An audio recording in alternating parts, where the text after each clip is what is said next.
Hello, today I'm going to be unboxing and giving you a look at the B850 AORUS Elite Wi-Fi 7, which is going to be compatible with AMD 7000, 8000 and 9000 Ryzen processors.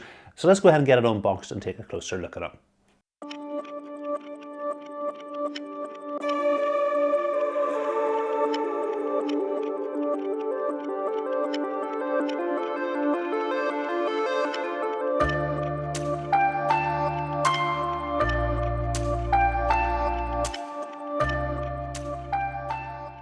So this is everything that comes in the box with the motherboard. So we've got some paperwork including our user guide, we've got two SATA data cables, we've got an AORUS badge, we've got a G connector which you'll find useful for installing your front panel connectors, and we've got the antenna for our Wi-Fi 7 and Bluetooth 5.4.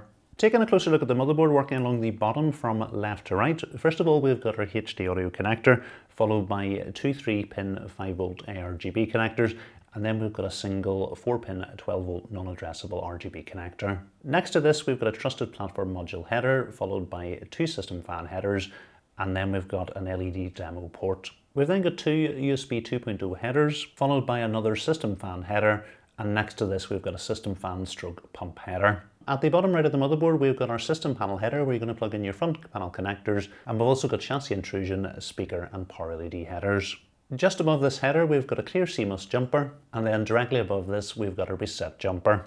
Working up the right hand side of the motherboard, first up we've got a right angled USB 3.2 Gen 1 header supporting speeds up to 5 gigabits per second, and then we've got four SATA ports. We've then got a USB 3.2 Gen 2 x 2 front panel Type C header supporting speeds up to 20 gigabits per second, and next to this we've got a HDMI 1.4 port which you'll find useful if you want to add an internal screen or sensor panel to the build. We've then got our 24-pin power connector, followed by power and reset buttons, and next to these we've got our debug LEDs which you find useful if you need to troubleshoot your system. And finally we've got another 3-pin 5V ARGB connector, giving us a total of 3 of these on the motherboard. Working along the top of the motherboard we've got our CPU fan and CPU opt headers, and then at the top left of the motherboard we've got an 8-pin and a 4-pin EPS power connector. The motherboard features a 14+2+2 twin digital VRM design, and we've got large aluminium heat sinks over the VRM connected up with a heat pipe. In the middle of the motherboard we've got our AM5 socket and standard mounting brackets. The motherboard has 4 RAM slots and it will accommodate up to a maximum of 256 gigabytes of DDR5 at up to 8200 megatransfers per second overclocked. The motherboard has 3x16 size PCIe slots, and it's good to see that our top one is reinforced, and it also has an Easy Latch Plus button allowing you to easily remove your graphics card. This is our Gen 5 slot, and the PCIe lanes for it come from the CPU and it will run in x16 mode. The bottom two PCIe slots are Gen 3 slots. They will both run in x1 mode with the PCIe lanes coming from the chipset. The motherboard has 3 M.2 slots. They're all behind the single heatsink which is held on with an easy latch click. The top slot with the heat pad behind it is our Gen 5 slot. It will run in x4 mode with the PCIe lanes coming from the CPU. The bottom two slots are Gen 4 slots and they will run in x4 mode with the PCIe lanes for the middle slot coming from the CPU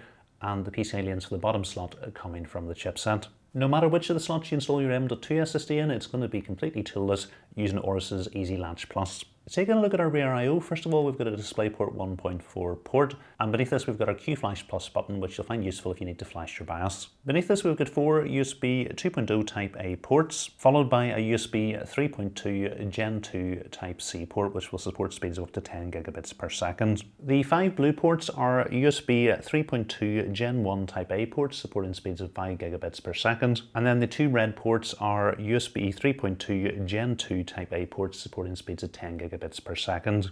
And the one on the left hand side with the words BIOS above it is where you're going to plug your USB drive if you want to flash your BIOS. Next to this we've got a 2.5 gigabit Ethernet port, and then we've got the antenna ports for our Wi-Fi 7 and Bluetooth 5.4. At the bottom of the motherboard we've got our audio connectors which consists of spit-off out, mic and line out, and the motherboard does support 7.1 channel HD audio. So this does look to be a really solid B850 motherboard. It's got pretty much all the features you're going to want for the average build, and the price is pretty good as well. I have found it on sale today for just over £220 in the UK. And I'll put links to the motherboard in the description.